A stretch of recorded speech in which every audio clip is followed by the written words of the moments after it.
90 రోజుల కోర్సు పూర్తి చేస్తే చాలు 100% ప్లేస్మెంట్ సపోర్ట్ తో సాఫ్ట్వేర్ జాబ్ మీ సొంతం. వెంటనే కోడ్ జ్ఞాన్ డెస్టినేషన్ ని సంప్రదించండి. హాయ్ హలో నమస్తే, welcome back to Suman TV. ప్రస్తుతం మనతో పాటు ఉన్నారు ఫ్యామిలీ కౌన్సిలర్ రజనీ రమ గారు. నమస్తే మ్యామ్. నమస్తే నవీన. మ్యామ్, మనం ప్రీవియస్ కొన్ని వీడియోలు చేసాం. 60-70 వయసు ఉన్న వాళ్ళు మళ్ళీ పెళ్ళిళ్ళు చేసుకుంటున్నారు, ఎందుకు అనేది కూడా చేసాము. కారణాలు ఏమేమి ఉంటాయి అనేసి, కొంతమంది తోడు కోసం, కొంతమంది డబ్బుల కోసం అనేసి, కొంతమంది సెక్యూరిటీ కోసం అని, ఇంకా కొంతమంది చెప్పుకుంటే రొమాన్స్ కోసం అని కూడా చెప్పుకున్నాం. అయితే ఈరోజు నేను అడిగే క్వశ్చన్ ఏంటంటే, ఎక్కువగా మగవాళ్ళు వస్తారు ముందుకు దీనికి, సెకండ్ మ్యారేజ్ అనేటప్పటికి 60-70 వయసులో. ఈ మధ్య కాలంలో చూసుకుంటే లేడీస్ కూడా మేమేం తక్కువ కాదన్నట్టు వాళ్ళు కూడా వస్తున్నారు. మేము కూడా సెకండ్ మ్యారేజ్ చేసుకుంటాం, మాకు కూడా తోడు కావాలి, నాకు ఆస్తిపాస్తులు ఉన్నాయి, నన్ను పెళ్లి చేసుకుంటే నా ఆస్తి అంతా నీకు ఇస్తాను, ఇంత షేరింగ్ చేసుకుంటాం, ఇట్లా అంటున్నారు. అంటే సెకండ్ మ్యారేజ్ చేసుకునే ఆడవాళ్ళు ఏం విషయాలు చూసి వాళ్ళు పెళ్లి చేసుకోవాలి అంటారు? ఎక్కడ వాళ్ళు మళ్ళీ మిస్టేక్ చేస్తే మళ్ళీ ఇబ్బందులు పడతారు కదా, అది ఎంతవరకు కరెక్ట్ అంటారు? అసలు ఏం విషయాలు వాళ్ళు జాగ్రత్తగా ఉండాలి అంటే ఏం చెప్తారు? మెయిన్ కొంతమంది డివోర్స్ తీసుకున్న వాళ్ళు కూడా సెకండ్ మ్యారేజ్కి వెళ్తున్నారు. మా హస్బెండ్స్ కానీ వైఫ్స్ కానీ డెత్ పోతే కూడా సెకండ్ మ్యారేజ్కి వస్తున్నారు. ఇది రెండు విషయాలు. ఒక వైఫ్ కానీ హస్బెండ్ కానీ పోయిన తర్వాత సెకండ్ మ్యారేజ్ చేసుకోవాలనుకునే దాంట్లో ఉద్దేశం వేరు, డివోర్స్ తీసుకున్న తర్వాత ఇంకో మ్యారేజ్ చేసుకుందాం అనుకునే దాంట్లో ఉద్దేశం వేరు. ఉద్దేశం కరెక్ట్గా ఉండాలి. అప్పుడు ఏంటంటే, ఈ డివోర్స్ తీసుకున్న తర్వాత సెకండ్ మ్యారేజ్ చేసుకుందాం అని ముందుకు వస్తారే, వాళ్ళల్లో సమస్యలు చాలా ఎక్కువగా ఉంటాయి. అంటే ఈ భర్తలు భార్యలు చనిపోయిన తర్వాత చేసుకునే సెకండ్ మ్యారేజెస్లో కూడా కొన్ని ఇబ్బందులు కలుగుతాయి. ఇది సరిగ్గా అర్థం చేసుకుని ముందు అడుగు వేయాలని నేను చెప్తున్నాను. మీకు ఆడవాళ్ళైనా మగవాళ్ళైనా సెకండ్ మ్యారేజ్ అవసరం ఉందా లేదా సరిగ్గా కూలంకషంగా మైనస్లు ప్లస్లు ఆలోచించుకోండి. ఒక కౌన్సిలింగ్ తీసుకోండి. First of all family members అనుమతి తీసుకోండి అని అంటే, వాళ్ళు ఇష్టం ఉన్నా లేకపోయినా వీళ్ళు చెప్పే బాధలకి వాళ్ళు సరే అని అనొచ్చు.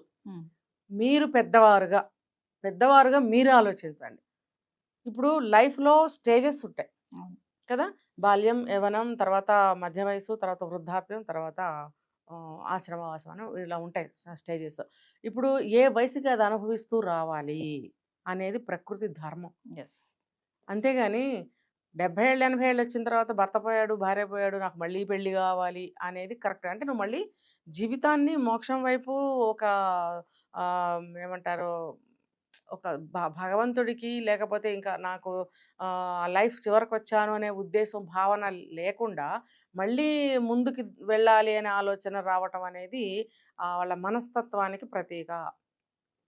నెంబర్ 1. నెంబర్ 2, నాకు ఏ దిక్కు లేదు, నన్ను చూసేవాళ్ళు లేరు, నాకు నీళ్లు పోసేవాళ్ళు లేరు, నోట్లో నీళ్లు పోసేవాళ్ళు లేరు, అందించేవాళ్ళు లేరు, నన్ను పలకరించేవాళ్ళు లేరు అని ఎక్కువగా మగవాళ్ళు కంప్లైంట్స్ చేస్తున్నారు. ఇదే సమస్య కొంతమంది ఆడవాళ్ళకు కూడా ఉంటుంది. 80 సంవత్సరాలు లేకపోతే 90 సంవత్సరాలు వచ్చిన మగవాళ్ళు కూడా సెకండ్ మ్యారేజ్ చేసుకుంటాము మాకు సహాయానికి అని కొంతమంది అడుగుతున్నారు. మరి అదే 80 ఏళ్ళు 90 ఏళ్ళు వచ్చిన ఒక స్త్రీ ఎవరిని పెళ్లి చేసుకోవాలి? ఆమె ఏం చేయలేదు, కానీ ఆమెకు కూడా ఒక సహాయం కావాల్సినప్పుడు ఆమెని ఎవరు పెళ్లి చేసుకుంటారు? ఆమెకి ఎవరు అందింపులు చేస్తారు? మంచినీళ్ళు, నీళ్ళు, పాలు, టీలు, భోజనాలు, ఆమెకి స్నానాల గదిలోకి తీసుకెళ్ళి స్నానం చేయించడం, బట్టలు కట్టడం. ఆ వయసు వస్తే ఇంకంతే కదా. కొంతమంది వాళ్ళ కాళ్ళ మీద వాళ్ళు నడుస్తారు, కొంతమంది నడవలేకపోతారు. మరి అటువంటి వాళ్ళ పరిస్థితి ఏంటి? కాబట్టి ఇవన్నీ కూడా బాగా ఆలోచించాలి. అంటే మాకెందుకు, మాది బాగుంది, మేము చేసుకోవాలనుకుంటున్నాం, అలాంటి వాళ్ళ గురించి మాకెందుకు అని రావచ్చు. అంటే వాళ్ళ గురించి మమ్మల్ని ఆలోచించమని నేను చెప్పట్లేదు, ఎవరికి వాళ్ళు ఆలోచించుకోండి అని చెప్తున్నాను. ఇప్పుడు ఒక 70-80 ఏళ్ళ వయసు ఉన్న మగవాడు ఒక స్త్రీని పెళ్లి చేసుకోవాలనుకుంటాడు. అంటే ఎంత వయసులో చేసుకోవాలనుకుంటున్నారు అన్నప్పుడు 60-65 ఏళ్ళు అట్లా అని అంటున్నారు. అంటే 65 సంవత్సరాలు వచ్చిన ఒక స్త్రీకి ఎంత ఓపిక ఉంటుంది? అన్ని విషయాల్లో నిన్ను ఫుల్ఫిల్ చేయగలుగుతుందా, సాటిస్ఫై చేయగలుగుతుందా? మీరు అన్నారు కొంతమంది మగవాళ్ళు రొమాన్స్ కోసం పెళ్లి చేసుకోవాలనుకుంటున్నారు. ఆ వయసులో ఆవిడ రొమాన్స్లో కుదురుతుందా? అసలు మీకు కుదురుతుందా? ఇవన్నీ కూడా మీరు ఆలోచించుకోవాల్సిన విషయాలు. 65 సంవత్సరాలు పైబడిన స్త్రీ అంత శక్తి ఉంటుందో ఉండదో, వంట చేసే శక్తి, ఇంట్లో పనులు చేసే శక్తి, నీకు బెడ్లో షేర్ చేసుకునే శక్తి, ఇవన్నీ ఉంటాయా లేదో తెలియదు. అలానే నువ్వు 45, 40, 35 ఏళ్ల వయసు అమ్మాయిని చేసుకుంటే సమాజం మిమ్మల్ని ఏ రకంగా చూస్తుందో అది మీకు తెలుసు. అలా ఎవరైనా అలాంటి అమ్మాయిని చేసుకోవాలన్న ఆలోచన ఎవరికన్నా ఉంటే అలాంటి అమ్మాయిలు మీ దగ్గర మీరు కోరుకున్నట్టు ఉండరు. మీ ఆస్తిపాస్తులు తీసుకుని ఆవిడ జంప్ చేస్తారు.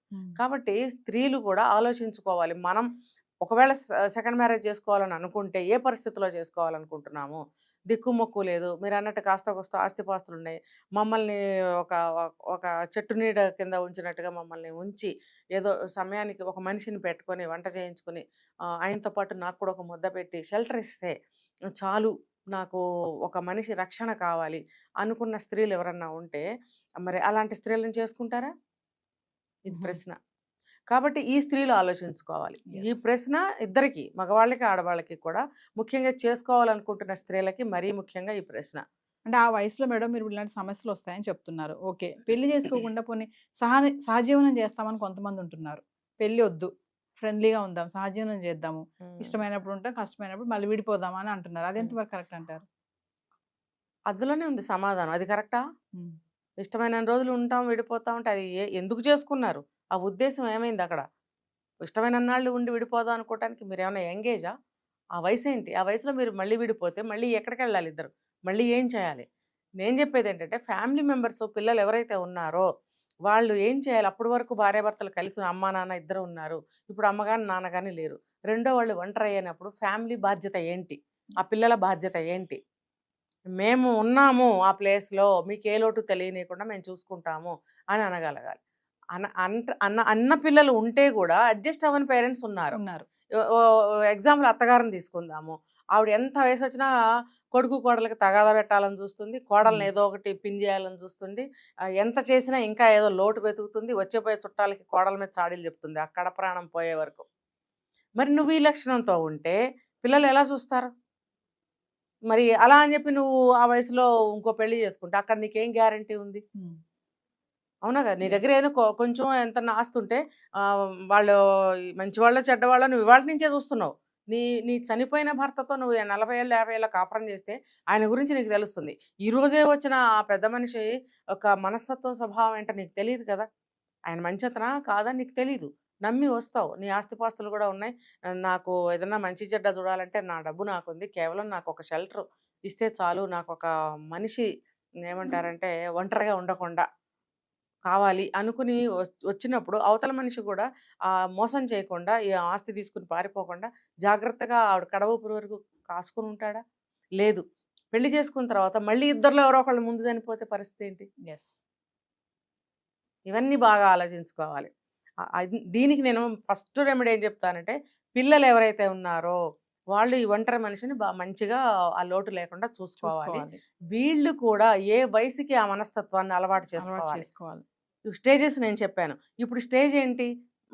కొడుకులు, కోడళ్ళు, కూతుళ్ళు, అల్లుళ్ళు, వాళ్ళకున్న పిల్లలు, మునిమనవాళ్ళు ఉంటే మునిమనవాళ్ళు, వీళ్ళందరితో నువ్వు జీవితాన్ని ఆనందంగా గడపమని నీకు భగవంతుడు ఒంటరితనం ఇచ్చాడేమో.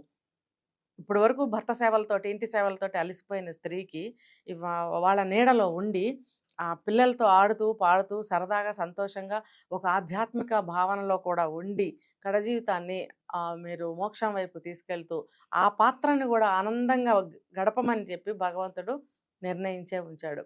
మీరు అటువంటి లైఫ్ను కోరుకోకుండా వాళ్ళే చూసుకుంటారు, మమ్మల్ని చూడరు అని ఒక కాంప్లెక్స్ని పెంచి పోషించుకుంటూ ఉంటారు. మనం వాళ్ళల్లో కలవలేకపోతాం. నా భర్త ఉంటే నన్ను ఇలా చూసేవాడా, నా భార్య ఉంటే నన్ను ఇలా చూసేదా అన్న ఆలోచనలోనే ఉంటారు తప్ప వాళ్ళలో కలవలేకపోతారు. వీళ్ళలో ఒంటరిగా ఉండటం వల్ల ఫ్యామిలీ కూడా ఏం చేస్తారంటే ఆయన ఎంత కలుపుకున్నా వాళ్ళు కలవట్లేదు, ఏదో టైంకి ఇంత పెడతారు, చూస్తారు, ఇక వాళ్ళ గోళ్ళ వాళ్ళు ఉంటారు. అది కూడా మనమే అలవాటు చేస్తాం. కాబట్టి మనం కూడా వాళ్ళలో కలవటానికి ప్రయత్నిస్తూ ఉండాలి, కలుస్తూ ఉండాలి. వాళ్ళు కూడా కలుపుకుంటూ ఉండాలి. తిన్నా తాగినా ఏం చేసినా మంచి మాట అన్నీ కూడా కలిసి చేసుకుంటూ ఉంటే ఆ ఒంటరితనం అనేది రాదు. ఎవరి పంచనో వెళ్ళి మోసపోతామో లేకపోతే సక్సెస్ అవుతామో తెలియని ఒక షెల్టర్లోకి వెళ్ళడం కంటే ఇది చాలా బెస్ట్. ఇప్పుడు మీరు కన్న బిడ్డలు వాళ్ళు. ముందు భార్య కూడా ఎక్కడి నుంచో వస్తేనే మీకు భార్య భర్త అయింది. ఏదో వేరే ఊరు, వేరే అమ్మ కన్న బిడ్డనే మీరు పెళ్లి చేసుకుంటారు. కానీ ఇక్కడ వీళ్ళు మీరు కన్న బిడ్డలు, మీ రక్తం, మీరు మీ యొక్క ఎథిక్స్తో, వాల్యూస్తో, వ్యక్తిత్వంతో పెంచినటువంటి బిడ్డలు మీరు. ఎంతో కొంత మీ లక్షణాలు మీ పిల్లలకు వస్తాయి, మీ భర్తకు రావు. సహజీవనంలో ఏమన్నా కొన్ని అలవాటు చేసుకుంటే తప్ప మీ లక్షణాలు మీ భర్తకు రావు, మీ పిల్లలకు వస్తాయి. కాబట్టి తండ్రి అయినా తల్లి అయినా కాబట్టి మీరు మీ పిల్లలతో కలిసిమెలిసి ఆనందంగా కడ జీవితం గడపడానికి ప్రయత్నించాలి తప్ప మళ్ళీ ఇంకొక మ్యారేజ్కి వెళ్తే ఆవిడ ముసలావిడ ఉంటుంది, ఆవిడ ఆయనకి ఏం చేయలేదు, ఆయన ఆవిడకి ఏం చేయలేదు, ఇద్దరికి కలిపి రేపొద్దున్న ఇంకో ఎవరో వచ్చి చేసే స్థితి ఎప్పటికైనా వస్తుందా రాదా? ఎస్, ఖచ్చితంగా. ఇంకొకటి ఇద్దరిలో మళ్ళీ ఎవరో ఒకళ్ళు పోతే మళ్ళీ సేమ్ యాజ్ ఓల్డ్ స్టోరీ, మళ్ళీ సేమ్ రిపీట్ అవుతుంది. ఫలితం ఏంటి? ఎస్. మీరు మీ ఉద్దేశం ఏమైనట్టు అక్కడికి? కాబట్టి సెకండ్ మ్యారేజ్ చేసుకోవాలనుకునే వాళ్ళు ఇవన్నీ ఆలోచించండి. ఇది ఇది ఒక కౌన్సిలింగ్ అనమాట, నేను ఈ ముఖంగా ఇస్తున్నా. మీరు అన్నీ ఆలోచించుకోండి. ముఖ్యంగా తల్లులు కానీ తండ్రులు కానీ ఒంటరిగా మిగిలిపోయిన వాళ్ళు తేడా భావాలు ఫ్యామిలీ పట్ల పెట్టుకోవద్దు. నా పిల్లలు నా వాళ్ళని కలవండి. ఆ పిల్లలు కూడా గట్టిగా చెప్తున్నాయి మాట, ఆ పిల్లలు కూడా మా నాన్న మా అమ్మ అనుకుని చూడండి.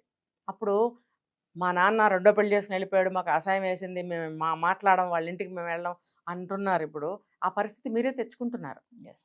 ఎందుకు తెచ్చుకోవాలి? మీరు ఇలా చూసినట్టయితే వాళ్ళ ఒంటరితనం ఫీల్ అవ్వరు కదా, ఫీల్ అవ్వరు. మీరు అందరూ కలిసి వెళ్ళరు కదా అసలు. ఆ ఆస్తి ఎవరికో ఆయన ముందుగానే రాస్తే గానీ మా అమ్మాయిని ఇవ్వమని అవతల వాళ్ళు అంటే సెకండ్ మ్యారేజ్ జరుగుతుంది. అదేదో ఎవరికో రాసే బదులు మీరు సరిగ్గా ఉంటే మీకే వస్తుంది కదా.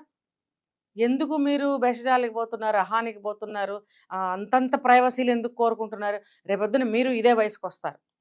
ఏదన్నా అత్తమామల్లో కానీ కోడలు కొడుకు కూతురు అల్లుళ్ళలో ఎవరిలో ఏ తేడాలు ఉన్నా కూడా అందరూ సరి చేసుకోవడానికి ప్రయత్నించి కలిసి ఉండటానికి ప్రయత్నించండి అని నేను చెప్తున్నాను.